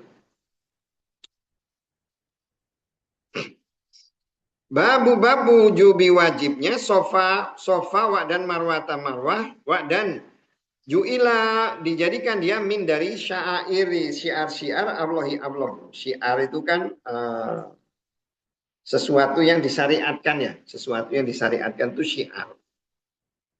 Syair itu kan jamaknya. Hadasa telah terangkan kepada kami Abu Al-Yaman akhbaro telah mengabarkan nak pada kami Su'aib dari Az-Zuhri qala berbicara Urwah. Saat tu bertanya aku Aisyah kepada Aisyah radhiyallahu anha, Pak maka kul tu berbicara akulah kepada haknya. Apakah ro'aiti melihat engkau? Kaulah ucapan Allah Ta'ala maha tinggi dia. Inna sunya sofa wa dan marwata marwa min dari syair syiar Allah. Syiar itu kan berarti sesuatu yang disucikan ya. Apakah itu dia bentuknya itu aturan, apakah itu bentuknya itu tempat. Jadi kalau ada tempat disucikan itu termasuk syiar-syiar Allah. Kalau dia ada aturan-aturan yang memang harus dipatuhi itu syiar Allah juga. Pak maka man barang siapa hajjah berhaji dia al-baita ke Ka'bah atau iktamaro umroh dia fa makalah tiada junah dosa ala kepada hiknya kalau yatufa tawaf dia bi pada hima dia berdua fa maka wa demi Allah ma tidak ala kepada hadin seseorang junahun dosa bahwa la tidak yatufa tawaf dia bi di sofa wa dan marwata marwah. Jadi ada orang yang karena membaca ayat bahwa sesungguhnya sofa dan marwah itu syiar-syiar Allah dan tidak ada dosa bagi orang kalau tawaf di antara dia berdua.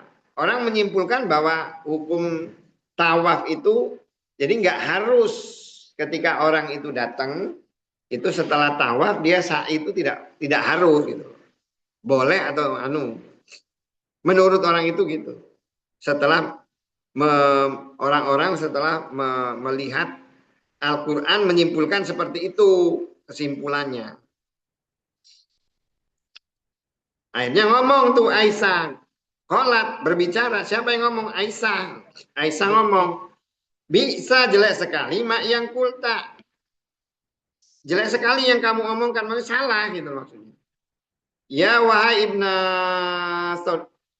anak ukhti saudaraku, inna sungguhnya hadihi ini, kalau karena ternyata dia seperti mak yang awal tak menafsirkan engkau kepadanya, Allah kepada hiknya, karena ternyata la tiada junah dosa Allah kepada hiknya bahwa la tidak ya tawaf dia pada imam berdua. Maksudnya salah penafsirannya. Enggak gitu. Lakinna tetapi haknya unzila diturunkan fi pada al-ansori orang ansor. Kanu ternyata mereka qabla sebelumnya bahwa yusalim apa yaslim? Yuslimu.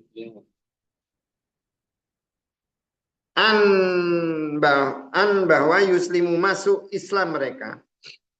Masuk Islam mereka yuhiluna berniat haji mereka kepada manah tohia yang sesat. Alati yang kanu ternyata mereka ya buduna menyembah mereka kepadanya indah di sisi masalal ya. Musalal. Musalla. Iya, musalal nama tempat. Pak maka kana ternyata dia man yang ahala. Oh iya, kasih ya. Ayo. Pak maka kana ternyata man yang ahala berniat haji gitu ya dan umroh. Ya taharoju merasa berat untuk yatufa tawaf di sofa wa dan marwata marwah. Pak maka lama ketika aslamu masuk Islam mereka sa'alu bertanya mereka Rasulullah kepada Rasul Allah sallallahu alaihi wasallam dari dalika itu. Qalu berbicara mereka ya wahai Rasul Allah inna sunya kami kuna ternyata kami nataharaju merasa berat kami untuk natufa tawaf kami baina antara sofa wa dan marwata marwah. Pak maka anzala menurunkan Allah Ta'ala maha tinggi dia inna sungguhnya sofa wa dan marwata marwah min dari sa'air syiar Allah al ayati ayat Quran. Kalau berbicara Aisyah radhiyallahu anha dan kot sungguh sana telah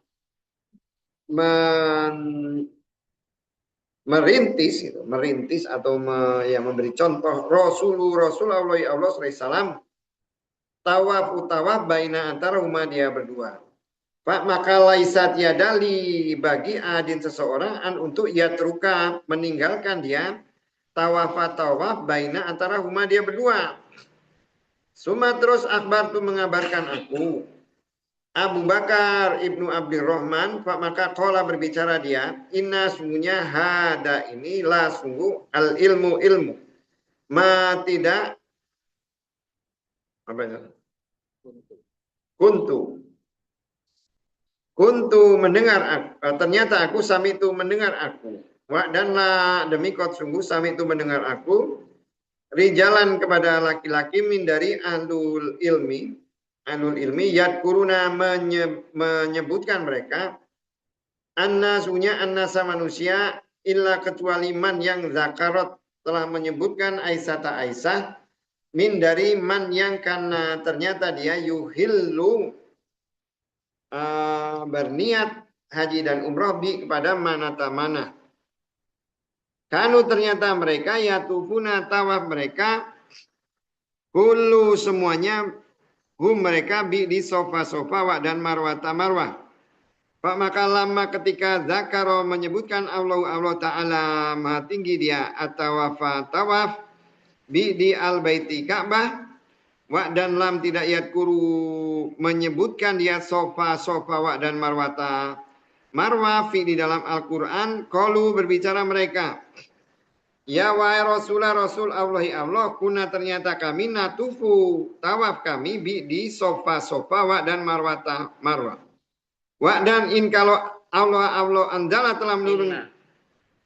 Wa dan inna sunya Allah anzala telah menurunkan dia tawaf di al-baiti rumah. Pak makalam tidak yadkur menyebut dia sofa. Pak maka hal apakah ala kepada anak kami min hari haraj keberatan atau ada masalah enggak? Kalau natufa tawaf kami pada sofa wa dan marwata marwah.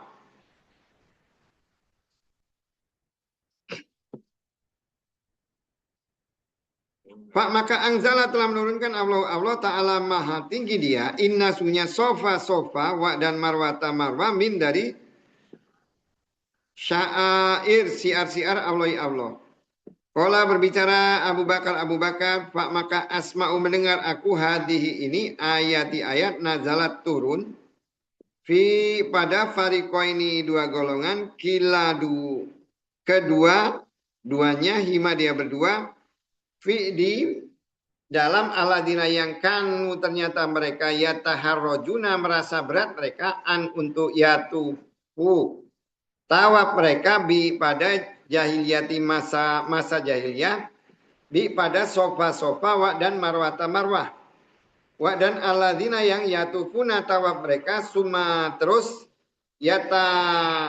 tataharroju merasa berat mereka kalau yatufu tawaf mereka pada hima dua berdua di dalam Islam min karena min dari ajli karena anasungnya Allah Ta'ala maha tinggi dia amaro menyuruh dia pada tawaf kepada al-Ka'bah wa dan lam tidak yadkur menyebutkan dia sofa hatta sehingga zakaro menyebutkan dia zalika itu ba'da setelah yang zakaro menyebutkan dia tawabi di al-baiti Ka'bah.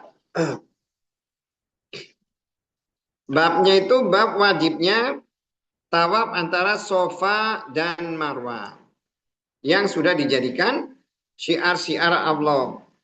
Jadi seakan-akan dari hadis di bawah ini Bukhari itu menyimpulkan bahwa tawaf Sofa dan Marwah itu merupakan satu kewajiban. Artinya satu kewajiban itu ya satu paket.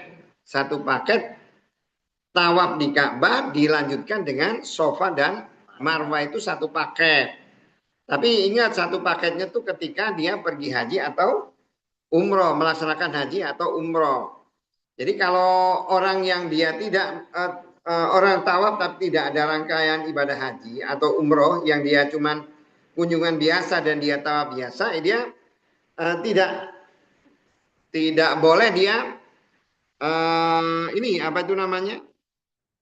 Tidak boleh setelah dia tawaf terus dia tawaf Sofa dan Marwah. Hanya boleh ketika dia haji dan umroh saja. Atau sebaliknya nggak boleh kalau tawaf kan dia sendirian bisa ya. Tawaf tapi tidak sa'i. Tapi nggak bisa dia misalnya sa'i sendiri. Nggak bisa, dia harus gabung. Sa'i itu gabungannya itu dengan tawaf. Sa'i itu gabungannya dengan tawaf. Hanya bedanya kalau sa'i itu hanya dilakukan ketika ada rangkaian haji dan umroh. Nah di hadis ini orang Ansor itu dulu biasa pergi hajinya itu pergi ke Manata. Mana itu tuh di mereka tuh perginya tuh ke mana ya? Jadi mana itu Manata itu kan kalau orang Quraisy itu kan punya 3 berhala ya. Manata, terus Uzza, Lata dan Uzza. Jadi dibagi-bagi tempatnya. Jadi orang itu kalau dia apa itu namanya kan kalau semua orang itu jadi kan mereka tuh pikirnya sederhana gitu ya ketika orang itu kan mau menyembah Allah. Cuman kan kalau mau menyembah Allah, mereka nganggap kalau menyembah Allah itu ya harus ke Ka'bah gitu kan ya. Cuman kalau mereka semua ke Ka'bah kan jauh gitu loh. Akhirnya mereka bikin berhala gitu loh. Ada yang di Yasrib, Uzza, kemudian ada yang Manata. Manata itu dia tempatnya itu di Masal tadi gitu. Sal, kemudian ada Uzza ya. Uzza itu pokoknya artinya orang tuh udah nggak perlu ke Ka'bah, di situ sama aja. Tuhan ada wakil-wakilnya di situ gitu. Nah orang Ansor itu ketika mau haji ya sudah nggak perlu pergi ke Ka'bah, udah ke situ aja gitu. Jadi mereka itu kayak tawaf dan semuanya itu ya kemana itu ngelilingin Tuhannya. Jadi memperlakukan itu sama syariatnya udah cukup di situ aja gitu. Kayak kita itu kalau mau tawaf daripada jauh-jauh cukup ke apa itu namanya sini? Islamic Center atau ada itu yang masjid yang kayak Ka'bah itu yang di mana itu? Di Pagelaran apa di mana? Ya, tahu Islami. Ada ya? Kayak Hah? gitu ya. Emang nggak ngerti? Enggak. Hah? Ada masjid yang kota itu yang kayak anu. Oh, Pacar Yesus.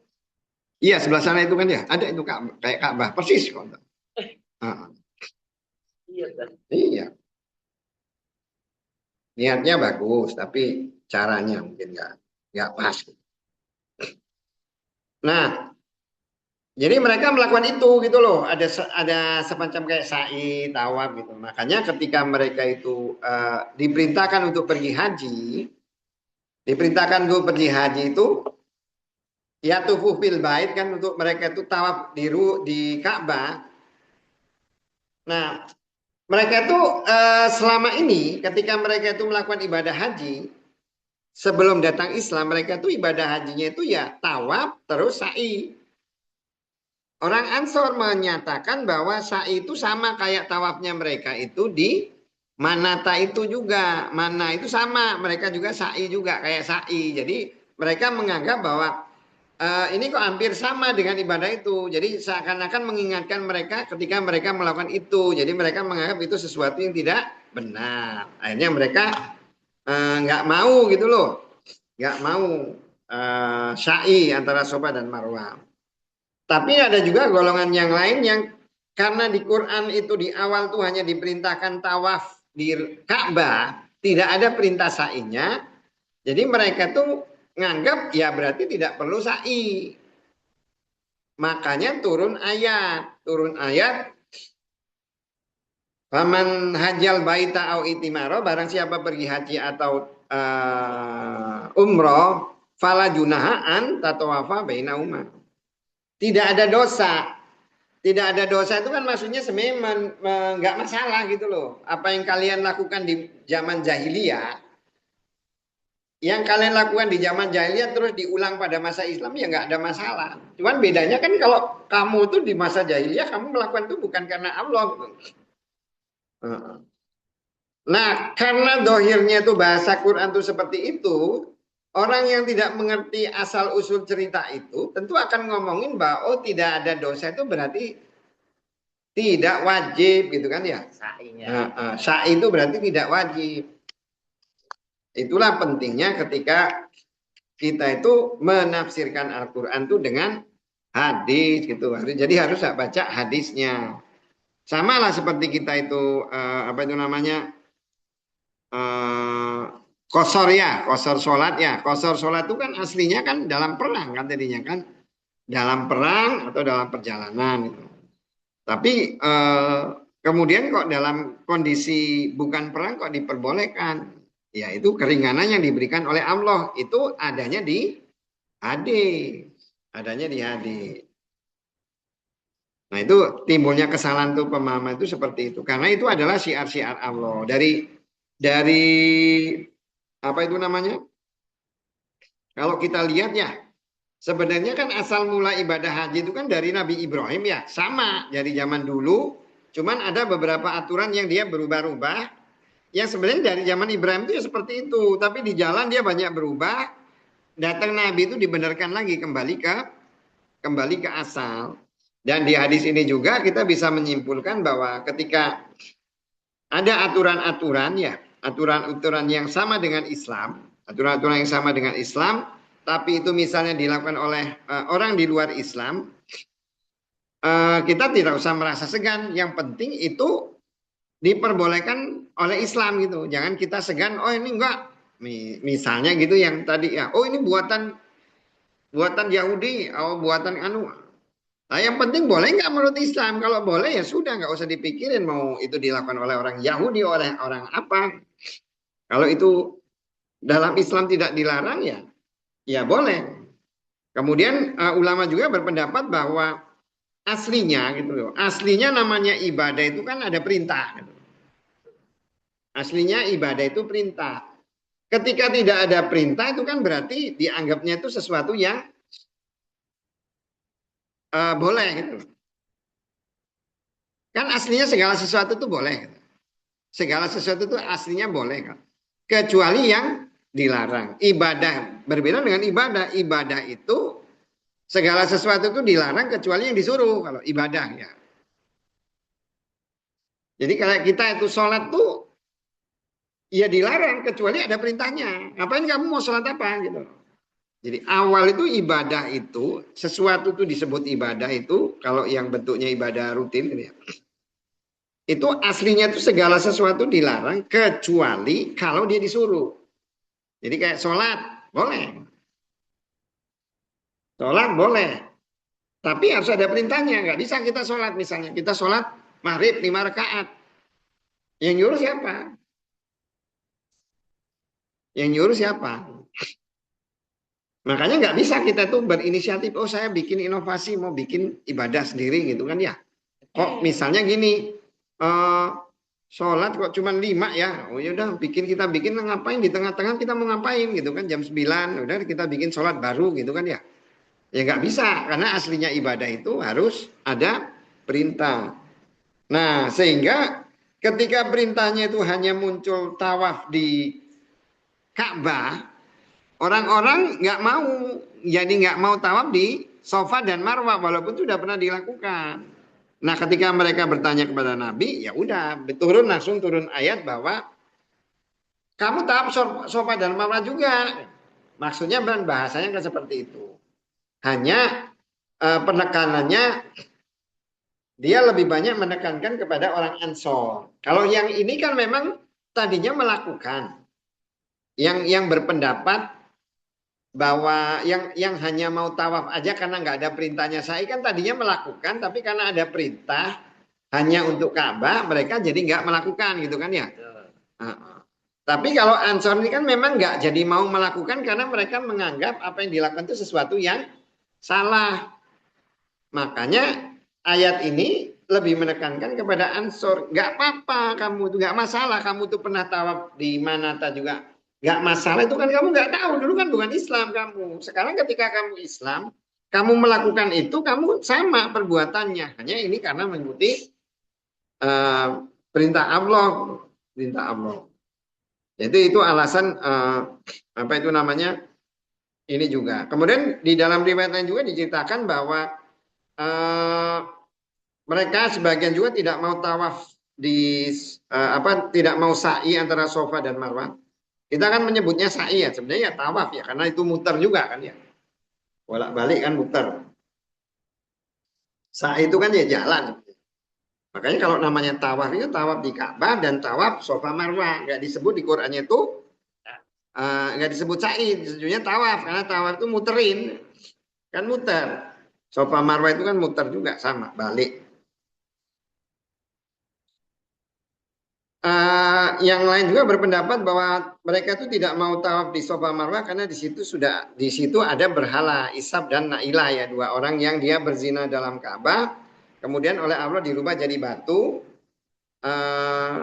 ditaruh di Safa Marwah. Tujuannya untuk memberi peringatan kepada orang-orang nih loh akibat orang berbuat zina di dalam Ka'bah. Cuma lama-lama orang itu lupa sehingga Ishab dan Nailah itu karena dipikirnya di dalam Ka'bah jadi sesuatu yang suci ya malah diagungkan gitu. Lama-lama tapi setelah ratusan tahun 200-300 tahun jadi lupa kan seringnya kan seperti itu. Nah, makanya itu yang apa itu namanya kadang kenapa di dalam Islam itu tidak boleh membuat patung kemudian memuliakan kuburan atau apa. Awal-awal orang ketika ada kuburan orang soleh ya dia supaya jadi pengingat loh ini orang soleh udah berjuang lama-lama disucikan ya udah kayak kuburan Nabi lama-lama seperti itu. Jadi itu alasan kenapa tanda-tanda seperti itu dilarang di dalam Islam, dilarang dalam Islam.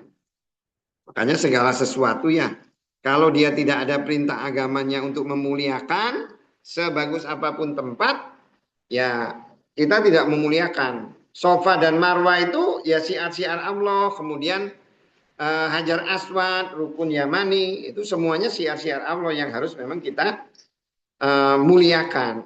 Kita memuliakannya itu karena kita mengikuti perintah Allah, bukan berarti sesuatu itu sesuatu yang apa itu namanya?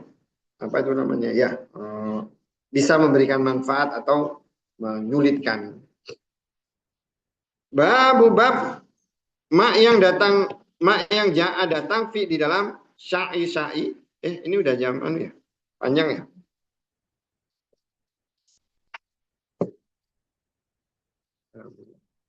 20 tanggung. Udah mau jam 10.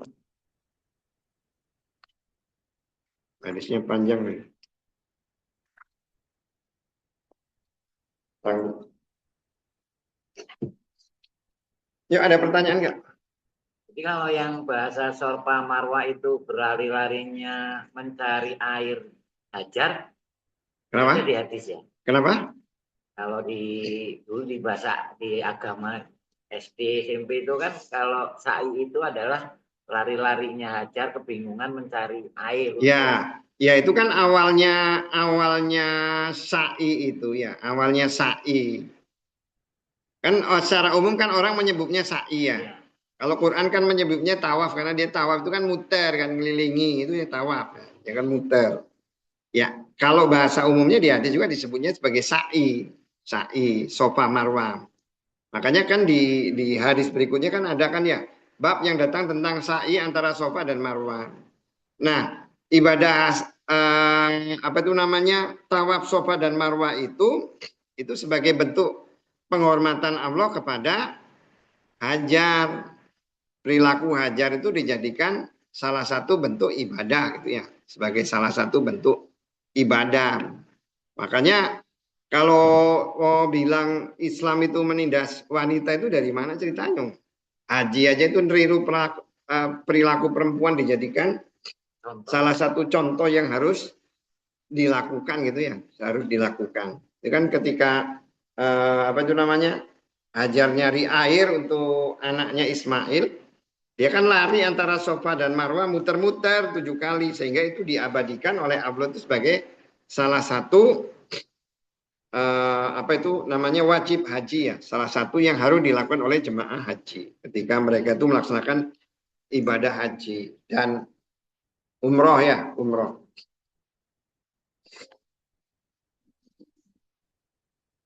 Oke, kalau nggak ada yuk kita sama-sama yuk kita berdoa.